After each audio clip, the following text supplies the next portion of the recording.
Hello everyone, today I'm going to show you how to fix the Marvel Rivals voice chat not working on your Windows PC. Make sure to watch the video until the end, not to miss any important details. Like and subscribe.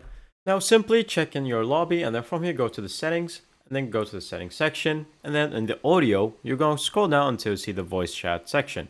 Make sure that the microphone input is set to the one that you're already using. The voice chat is set to open mic and the voice chat volume is set to 100. Mic volume is set to the same and enabled, of course, for the voice chat right here. Also, make sure that the playback mode is set to the headphones or whatever device that you're using to listen to the audio so you can listen to your teammates back.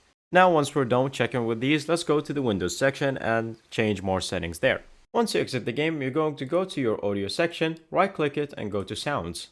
Click on the recording section, and as you can see, my microphone is working because I have set it to the default. So make sure that the microphone that you have enabled or connected to your computer is set to the default device. Then go to Properties, then go to the Advanced. Make sure that this box is ticked. Allow applications to take exclusive control of this device and give exclusive mod application priority. Once you check that the listen and the levels is all good, then you're going to close this. And that's pretty much it. Hopefully it helped you with your problem. Thank you guys for watching. See you next time. Bye bye.